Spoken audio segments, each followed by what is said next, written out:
बारायन मोल गांधी बाबा देश के निशान बा। बारायन मोल गांधी बाबा देश के निशान बा।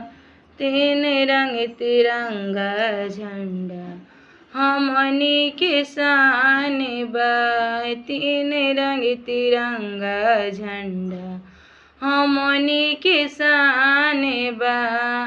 देशवा आजादी कोइनी दुश्मन से लड़ के। देशवा आजादी कोइनी दुश्मन से लड़ के।